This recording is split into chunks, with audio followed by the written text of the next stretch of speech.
Welcome to Talking Kootenay Books. My name is Keith Powell, and I'm the host of our show. Today our guest is Dean Smith. Dean is from Cranbrook. Great to have you on the show, Dean. And you've written 4 children's books. So the most recent one is Leonard the Loon. And a neat thing about your books, and we'll elaborate a little bit on this, is the fact that you also have a CD that you produce. You narrate it and also produce some songs that go along with the book. So Dean, great to have you as a guest. Can you just tell us a little bit about your books? Yeah, my books are based on animals, young animals usually. Okay. And I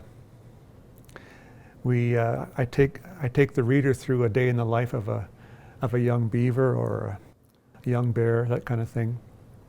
And we'll go through different adventures in the day, and some will be humorous, some will be kind of exciting or slightly dangerous. Okay. And ends up being kind of an interesting package for the reader. Okay, so your most recent one is Leonard the Loon. Yes. So tell me a little bit about the other 3. Well, I've got Bernie the bear here. Okay. And Tommy the turtle. Okay. And Morris the moose. Okay. So cool. So the books are designed for what age? Well, when I first wrote the books, I had in mind that they could be either read to the child by perhaps the grandparent with the child on the knee. Right. And then when the kids are older, able to read themselves, they could read the books on their own. Okay. That was sort of the idea behind it all. Okay. So how did you get into, what was the inspiration? How did you get into writing children's books? Well, I was always inspired by people like Bill Peet and Dr. Seuss, who illustrated their books and wrote the books as well, and rhymed their books. Okay. I'm a poet, and I enjoy writing poems for special occasions, birthdays, etc. Right. And so I really love words, and I wanted to make the books rhyme, because I find that the kids really enjoy the rhyming schemes. And sometimes if I share a book in a classroom, I might even stop before the last word, and I'll have the kids finish the sentence, and they get very excited about that. Sure. And so I know that kids love to rhyme. And also my grandfather was an art teacher, and so I've always loved attempting to draw. I'm not good at drawing, but I've always loved drawing as well, so I wanted to incorporate that. And also I was a music teacher for 30 years. Okay. So I wanted to kind of have a multimedia experience with the literature and the all the rest of it. So it's a whole package. You have the book, you have the CD, you narrate it, and you also understand play guitar and and sing as well. So it's a sort of a complete package that the children get to enjoy. Leonard the Loon can't go to the moon, but he'll be able to fly soon. Leonard the Loon gets up before noon, calling out a good morning tune. So you mentioned that your background is in the educational system. You were a teacher for how many years? I taught for 30 years. Okay. And I taught music and other subjects, PE as well, and so I'm quite active in the outdoors. Right. So you've gone into schools and read the book to various classes and so forth. What is the reaction that usually comes when you show up and read one of your books? Well, I've read the books to my own classes and to other friends' classes, and I usually start with the song, and the song kind of gets the kids interested, and I might even, it's so simple I can have them sing along the second time. Right. And so that gets their interest right away. And like I mentioned before, they like the rhyme schemes, and so I've had a really positive response from the books and different readings in the library as well. Okay, good. So you have 4 books out, and is that, what does the future hold? Are you planning to publish a few more, or what? Well, I've got many stories that are unpublished. Okay. So far, I've self-published these 4 books and self-promoted as well. Right.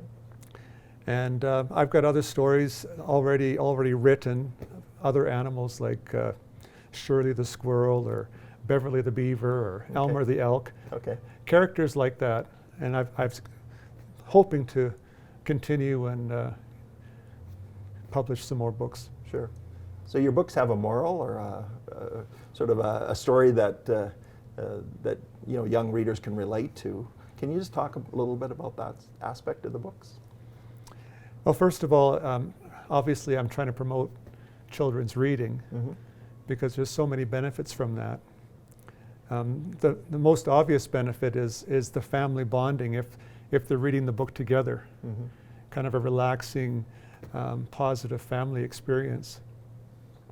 But also the many benefits that kids receive from reading, self-confidence, their vocabulary, their imagination, their creativity, all those sorts of things. And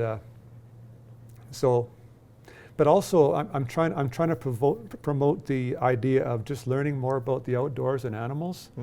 I love birds in particular, and I'm just interested in getting kids outside and recognizing these animals and learning more about them and appreciating them. Okay, so is that a bit of a hard sell? We know that kids are really into digital, and everything sort of revolves around either computers or cell phones or whatever.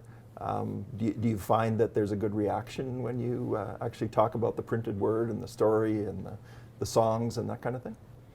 Well, having taught for 30 years, I know that kids still appreciate being read to. It's just an age-old thing that never goes out of style. And once kids get in that zone and their imagination starts to run, they just love it. And there's also something nice about a tactile experience where you're actually holding something in your hand and maybe you're singing a song and maybe you're drawing the figures. The whole package and just the connection with the human connection, the family connection. And I find that kids, if they had a choice, I think they'd prefer the old-fashioned way. Right. So the printed book, the sort of the tactile experience of actually holding that book and reading it, and the communication with someone else, and the whole package. Okay. So let's just talk about the writing process. I know that you mentioned that your books rhyme and it sort of carries throughout the story. You also have an illustrator that you work with. How does that process work? Like, you write the story, how do you get the illustrations to fit that story? Well, I usually start with an experience. Some of my stories are based on myself canoeing at Jim Smith Lake. Okay. For example, Leonard the Loon is based on the actual loon's nest that was at the west end of the lake there, which many people are aware of. And so I'll go with an experience, and I'll try and come up with a title. And from then, sometimes I'll do research on the animals. I'll find out more about the animals myself and try to work that into the text. And so basically come up with a poem. At that point, I'll try and summarize the book in a song, get some key moments from the book, some key highlights from the book, and try and put that into a simple, song. And at that point, I'll send it to my illustrator, and I'll ask her, if possible, I'll try and put maybe 3 or 4 paragraphs on a page if she can kind of capture that one scene, and she'll kind of go with that and maybe produce 10 or 12 illustrations to go with that. Right. So do you get a chance to check those, or do you have some input on that at that point? Yeah, we'll go back and forth. I mean, I don't want to, it's a lot of work to produce a painting or a drawing or coloring. But I'll try and tweak it a little bit if I can. She's pretty flexible that way, but I don't want to get too fussy with it. And also, I trust her judgment too. That's why I chose her as an illustrator, and for the most part, she's pretty accurate with the natural details and also the details of the story. Right. So if you work together on 4 books, it's sort of probably something that flows pretty easily, does it? Yeah, and she was a family friend to begin with. Okay. And so we sort of had that basis to go from. Sure. And a talented artist, and she's also a retired school teacher, so she understands what might catch a kid's eye. Sure. So let's just talk a little bit, Dean, about the publishing process. So you've got your idea, you write, you have your illustrator do the illustrations. How do you end up with a finished product? Well, I tried going the traditional route, where you approach publishing houses and literary agents, and it's a difficult road to run. And finally I decided, after trying to put my books in bookstores and this kind of thing, that probably the best way to go would be just to bite the bullet and self-publish and pay for the costs myself, and just promote it by word of mouth, Right. or giving them away as gifts to family and friends, that kind of thing. And Right. but I found the biggest thing is just talking it up and promoting it that way. Right. So I've noticed that you've, for instance, had a display at some of the local bookstores. Is that a good way to interact and reach out to the public? Well, it was a lot of fun, and I enjoyed signing the books and talking to people and that sort of thing. But it only goes so far. I mean, if I could be there every day promoting my book and sort of have the spectacle of an author there, it would be helpful. But after you've done your signing and the next day, the buzz kind of dies down, and it's difficult to kind of keep that momentum going. Right. Yeah, so that's one thing about self-publishing. The marketing aspect is so important, and it is a challenge for self-published authors for sure. But I commend you on the initiative and the fact that the books are very well put together. They have a great appearance, and I can understand why kids really relate to them or understand. I just wanted to go back and explore one little aspect of it, because you said you learn things when you write the books. That's and true. So that must be through your research and the fact that you get to know these characters quite intimately. Yes, and that's what I find so interesting, is I'm a bit of a lifelong learner.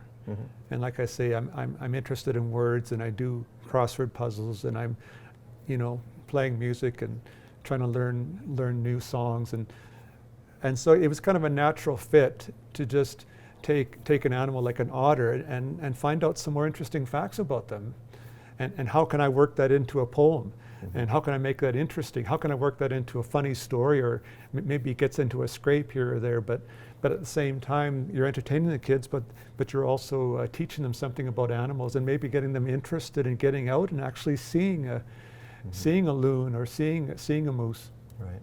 So I would assume that you would be open to maybe educators contacting you and having you participate in their classes, that kind of thing? Oh, absolutely, and I've enjoyed the 3 or 4 times I've been in classrooms, and like I said, the kids have really responded well, and I think kids still enjoy being read to, and also ultimately reading themselves once they get interested in a certain subject. And I know it sounds like it's not possible these days that they could tear themselves away from their technology, but I think deep down inside these kids there's still some kind of a craving for that creative, innovative side, where they can kind of go in their imagination and travel to places and travel to different time frames, what they couldn't do otherwise. Right. Well, congratulations, Dean. Reaching out to young people and turning them on to reading is a great thing, and your books are a great gateway to do that. It lets you reach that audience at such an impressionable age. So continue to produce them. We look forward to your next publication as well. And thank you for being a guest on Talking Kootenay Books. My pleasure. So today we've been talking with Dean Smith, an author here in Cranbrook. His children's books are available locally. This is Talking Kootenay Books, and my name is Keith Powell.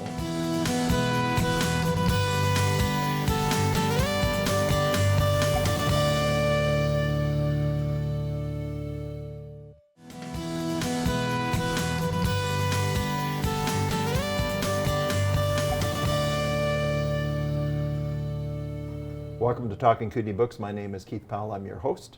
And today I'm pleased to have our guest as Riki Unrau. Riki, it's great to have you here. Understand you've put out a couple of children's books, and so we're going to talk about those today. So I'll introduce the books. First of all, Bethany Blair, Bugs in Her Hair, and The Tiny Things That Timothy Saw. Yes. So let's just talk about your 2 books. I understand they just came out this year, brand new. And what got you into publishing children's books? Well, the first one actually was inspired by my nephew. We were out on Horseshoe Lake and he noticed these little water bugs that I had never noticed before. And as soon as he pointed them out, I just couldn't stop seeing them. So I got this idea, what if there was this boy who could see tiny things that most people miss, and it leads him to this land where he has to overcome darkness and find the light within and triumph over evil, and the rest is history. Okay, so your imagination comes through in the books, and it's obviously a book that appeals to a young audience. Mm-hmm. How do you reach that audience? I guess my nephews are my best barometer because they like color and they like my stories, so I think if they give me the seal of approval, then it's good. Okay, Yeah. so let's talk about the process. Understand that you not only write your own books, but you also illustrate them. How does that work? How do you sort of come up with the idea, write it down, and then illustrate it? How does that work? Well, I write first, so I'll write the story out in mind, kind of keeping the illustrations in the back of my mind. And then once the story is done, then I do a storyboard. So I just do loose sketches, just kind of the ideas that come to my head. And then I just turn to my digital tablet and I just start. And then you just start the laborious 2-3 month long process, and you just do one at a time. Okay, so you've done 2 books, and what has been the reaction? I understand that you've gone into a couple of schools and you've done some readings. You also promote your book yourself. What's the reaction been? Oh, wonderful. The schools especially have been great. The kids really receive the books well. They like the colors, they like the story, and the farmers markets too are wonderful because that's where I get to interact with people and they get to ask questions about the books, and that's what I really like most, is getting out there myself physically with people and gauging their interactions. But overall it's been amazing. Sure. What's the typical reaction of a young person to a printed book these days? You know, when the kids pick up my books, first thing they say is it's the cute, like they like the cute little characters, and then the color, but usually I just find enthusiasm in their little faces, especially when they learn that I illustrated and wrote it too. That seems to have a bigger impact if they can see the person who actually created it. Makes it pretty real then. It does, yeah. So what sort of inspires you to take an idea, use your imagination, and then sort of document it? Well, I think what it's becoming is the experiences I've gone through in life, the things that I've overcome and the lessons I've learned. I'm trying to distill these into my books, but make them fun and engaging at the same time, but offer something for kids to get through the dark times. Right. Just a little light in the dark, Right. if I can offer anything. And have you got some reaction from your readers? Oh yes, many different reactions. I mean, the adults get it, or the adults are more articulate in their understanding what I'm trying to do, but the kids just engage with the characters. They just, like, especially when I go in the classrooms, the girls all like Bethany Blair, the boys all like Timothy Tall, and so they can see themselves in it, Right. and that's what I like. So they really relate to what you've written. Yeah. So that's an important aspect of, the whole project, I would think. So let's talk about the actual production and putting the books together and so forth. So I understand that you have a graphic studio, so you do a lot of that work yourself. I do. How does that process work? For the illustrating? Yeah. Yeah, well, I have a digital tablet, so I can draw right on it. So it's just like you were painting, except a lot less mess. Right. So it's pretty, I've got my rhythm down now, so I kind Okay. of know what I'm going to do for the next step. So it's pretty good. Okay. Yeah. So you've got that sort of in hand? Yeah, well, I'm learning, I'm developing, I'm getting there, but I'm finding my process, and it's becoming easier. Okay, so once you've written the book, illustrated it, how do you get it printed? How do you get it distributed? How does that all work? So I publish on Amazon, I self-publish, so they're amazing. Once you get their guidelines and their formatting down, then you just upload it, they send you a proof copy, check that off, and then you can go to market and they print the book, ship it to everybody. I do the ebook, I have an audio book, and they just make it so easy nowadays to get your stuff on there. So I've found that whole process to be very, very easy, really. For anyone who has the grit and determination to learn how to do it, there's a way. You make it sound so easy. Nah. You stumble forward. You're right. So you sort of learn as you go, right? Exactly. And yeah.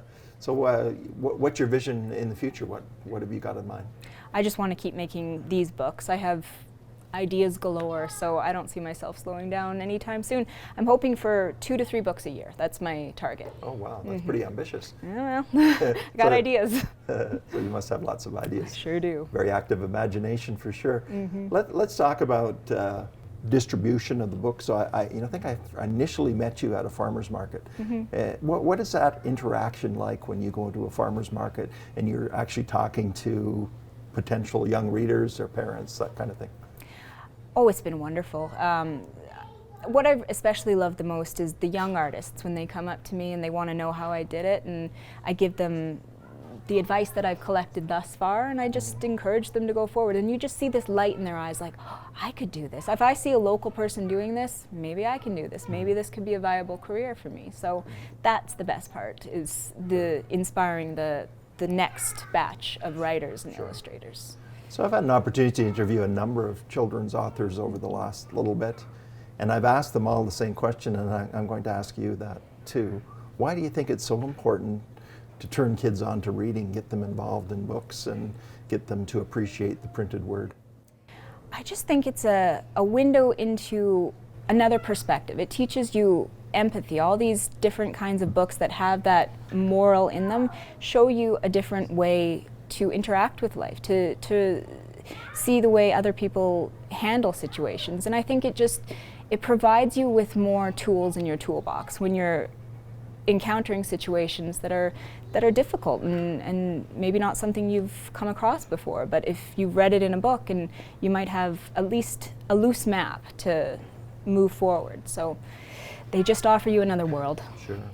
So if I would have met you 5 years ago, would you have said you would be a children's book author? No. This is, in the last couple years, this has just come over me, and it's definitely my calling. It feels like this is what I'm supposed to do. So, but a few years ago, no, I was one of those people working a job that I hated just because it paid well and it was respectable, but I wasn't happy. So then I found this, and I'm doing good now. So it sounds like you're getting a lot of enjoyment out of the process, and your readers as well. So sort of a win-win scenario for both of you. I would say so, yeah. So can you give us any kind of a glimpse as to what your next few books are going to be about? Well, I'm writing my next one right now. Well, I've just started illustrating it. It's hard to kind of reveal what it's about yet because it's still growing, and I find when I go through it, it evolves, it changes, but this one's kind of about a boy who refuses to lie even when pressured by everyone around him to kind of play the part, and how he overcomes that and what results in the process. So you said you storyboard it, so then in other words you draw it out, or you have a sort of an idea how the ideas are going to flow. Are you at that stage yet? I'm past that stage. I'm deep into the illustrating now, so we're getting in it. Okay, Yep. Sounds good. Well, thank you, Riki. We really appreciate you being a guest on Talking Kootenay Books, and we look forward to your next publications as well. Thank you so much for having me. This is Keith Powell, and this has been Talking Kootenay Books.